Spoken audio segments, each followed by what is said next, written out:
Bienvenidos a Historia Crítica. En esta ocasión se buscará aclarar la inclinación ideológica del peronismo entre 1945 y 1974.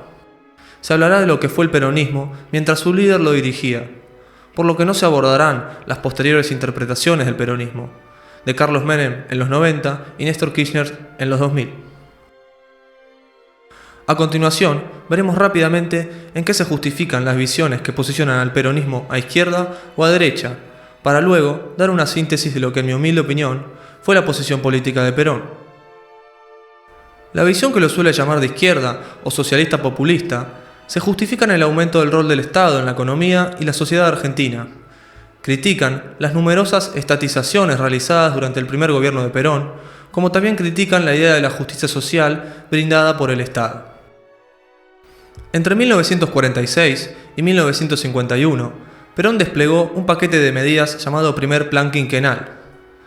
A través de este, el Estado argentino nacionalizó y se hizo con la administración del comercio exterior, el Banco Central, los servicios telefónicos, los servicios de gas, los servicios de energía eléctrica y la extensa red de ferrocarriles, además de la creación de Aerolíneas Argentinas y la Dirección Nacional de Industrias del Estado, que administraba unas 40 empresas expropiadas a empresarios alemanes tras la Segunda Guerra Mundial.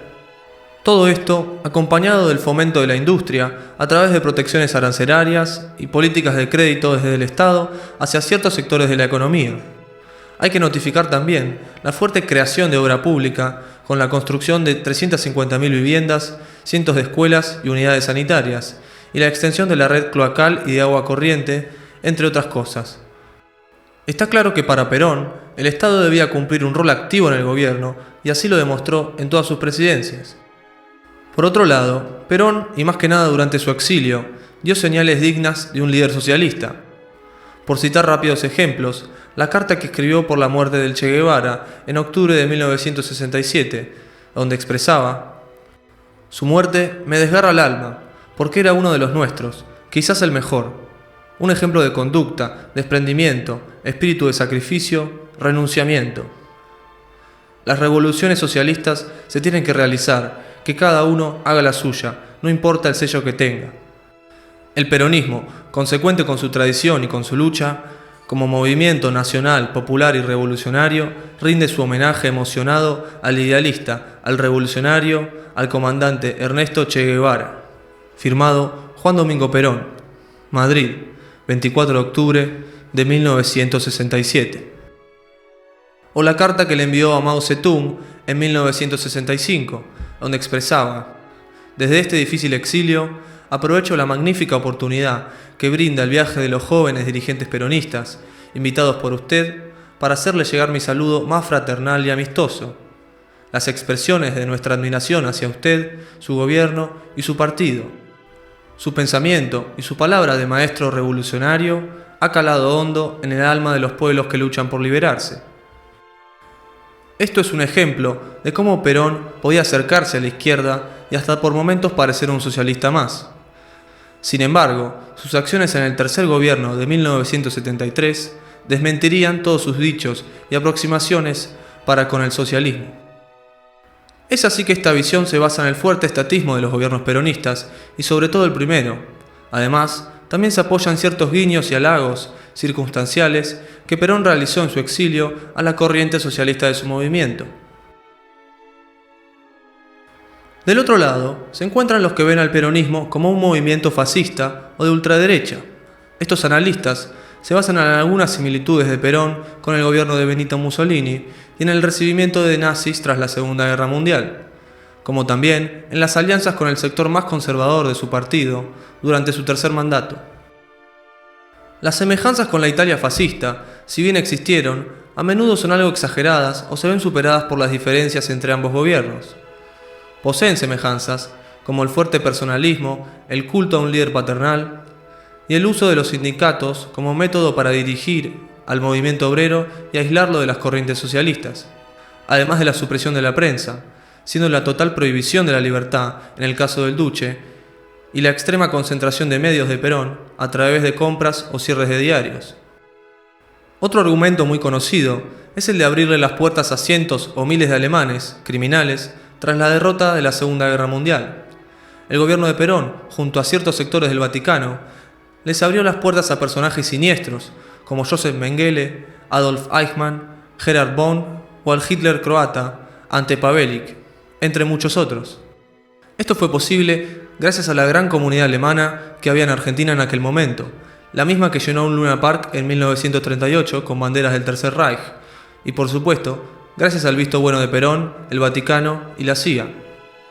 Estas similitudes por un lado, por el otro, el acercamiento a la extrema derecha durante su tercer mandato. Perón, al regresar al país y ser electo presidente, se encontró con un movimiento sin forma y con varias corrientes que él mismo había alimentado desde el exilio. Ahora era el momento de devolverlo a su cauce natural, bajo su conducción.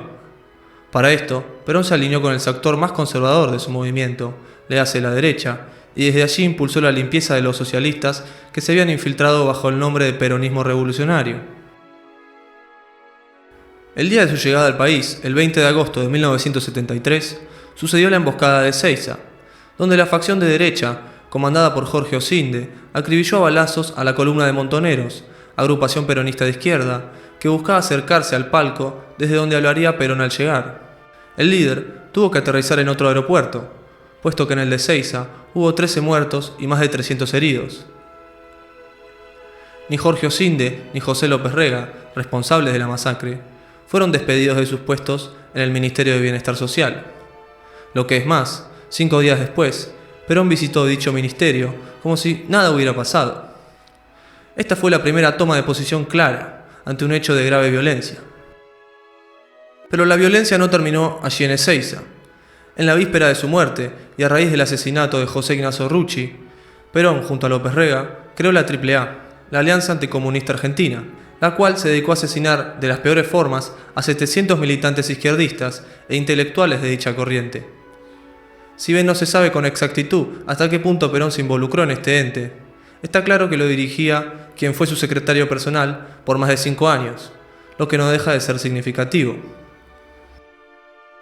De esta forma se justifican los que llaman a Perón fascista o de ultraderecha, ciertas similitudes con la Italia de Mussolini, el refugio de los nazis tras la guerra y el fuerte giro hacia el ala más conservadora de su movimiento en su tercer gobierno.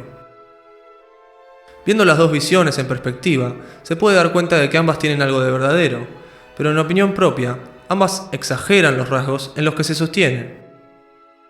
Para los que tratan a Perón de socialista, no hay más que mostrarles el discurso a la Bolsa de Comercio en 1944, donde el mismo Perón dice: «Se ha dicho, señores, que soy un enemigo de los capitales, y si ustedes observan lo que les acabo de decir, no encontrarán ningún defensor, diríamos, más decidido que yo, porque sé que la defensa de los intereses de los hombres de negocios es la defensa misma del Estado».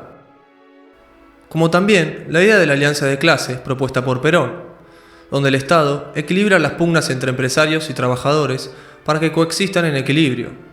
Esta idea va en contra de la lucha de clases, que propaga el comunismo. Si Perón hubiera sido socialista, habría promulgado la lucha de los trabajadores contra los empresarios, cosa que nunca realizó. Esta perspectiva en ocasiones deviene de un liberalismo exacerbado, que tacha de socialismo a toda economía mixta con propiedad estatal y privada, como lo era la peronista. Ya que el Estado sea un factor de peso en la economía, no necesariamente significa que éste sea socialista.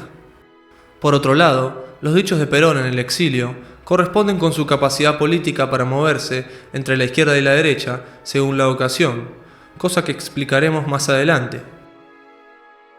En oposición, los que señalan al peronismo como fuerza de ultraderecha tienen que tener en cuenta las diferencias entre el régimen italiano y el argentino, como también la circunstancia particular de guerra interna en el tercer mandato del líder peronista. Mussolini disolvió los 3 poderes, concentrando todo en el Partido Nacional Fascista. Perón, por más autoritario que fuera, nunca disolvió de un plumazo el poder judicial ni el legislativo, como tampoco dispuso de camisas negras o de un ejército partidario propio, como sí lo hizo Mussolini. Igualar a la AAA con los camisas negras es un error grosero, ya que los italianos pasaron los 200.000 miembros, mientras que el grupo parapolicial argentino con suerte superaba los 1.000 hombres.